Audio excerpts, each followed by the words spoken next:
On est où? On a néanmoins des mois. Bonjour, Laurent Bilger,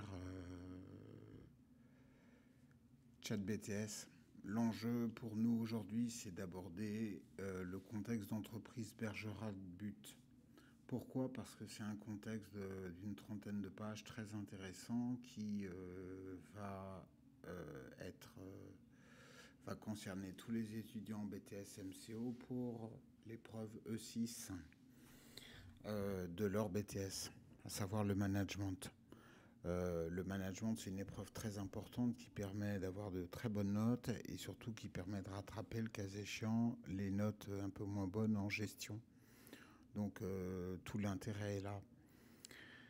Ce qu'il faut dire, c'est que la plupart des enseignants le savent, mais certains oublient de faire préparer ce cas avec une extrême précision. Enfin, préparer ce cas, c'est-à-dire l'analyser, analyser le contexte, le lire, le comprendre, construire les problématiques, anticiper sur les questions qu'on vous posera dessus, puisque l'intérêt, c'est que quand vous aurez ça à l'écrit, vous l'aurez déjà lu, vous le maîtriserez par cœur, vous gagnerez entre 30 et 45 minutes, et vous aurez entre 4 et 8 points de plus sans problème.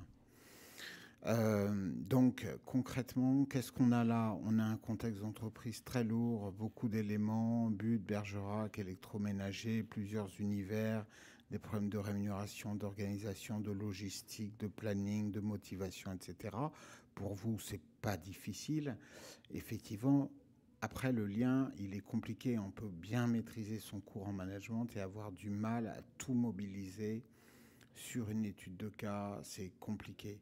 Voilà, c'est pour ça que je vous propose, plutôt que des fiches bidons, où on vous dit, voilà, des fiches de révision, ça sert strictement à rien. Il faut partir des études de cas, il faut partir des exemples, que ce soit en digit, que ce soit en gestion, que ce soit en management, etc. Bon, on est où? On est là. Voilà. Allez, moi j'étais déjà sur les problèmes des salariés. On vient au début. De toute façon, vous allez lire.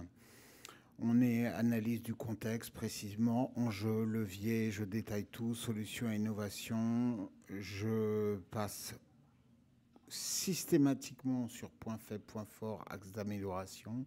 C'est cette logique intellectuelle qui vous fera une bonne note. Donc ça, vous le lirez. Je détaille tous les points que j'ai abordés. Là, on a une première proposition de tableau de bord avec un grand nombre de KPI. On a effectivement des évolutions positives, les défis, les problématiques, les recommandations. Défis, problématiques, recommandations. Point positif, point négatif, recommandations. Voilà.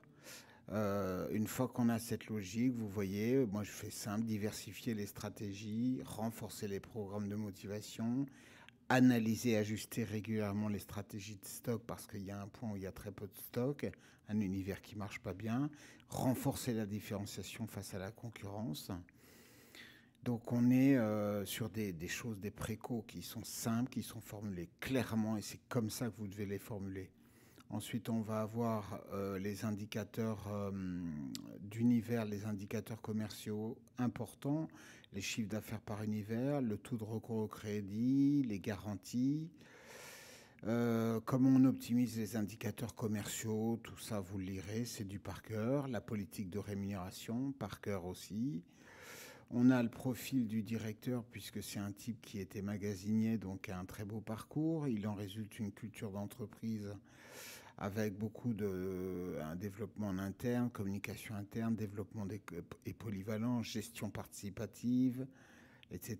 Néanmoins, même si on a une belle communication et un effort d'engagement, on va avoir des problématiques qui vont être effectivement, qu'on va voir apparaître ici, les problématiques, le manque de flexibilité, beaucoup de pression sur les perfs individuels, les problèmes d'évaluation de la performance, etc., etc. Je ne vais pas tout vous détailler. Moi, ce que je vous dis, c'est que c'est à travailler avec un crayon. Vous retenez les recommandations, vous allez vite. Je détaille tout. Je détaille ensuite chaque salarié, les points faibles, les points forts du salarié, ses attentes. Je détaille ensuite le planning de travail, Donc vous avez absolument tout. Travail à la main, un petit mail, un petit commentaire sympa, un petit abonnement et chatbts 3.0@gmail.com. Et vous me dites en MCO si vous avez des besoins spécifiques. Ok, je dois faire une vidéo sur les méthodes prévisionnelles de vente qui sont mal comprises. En tout cas, vous me tenez au courant. À très bientôt.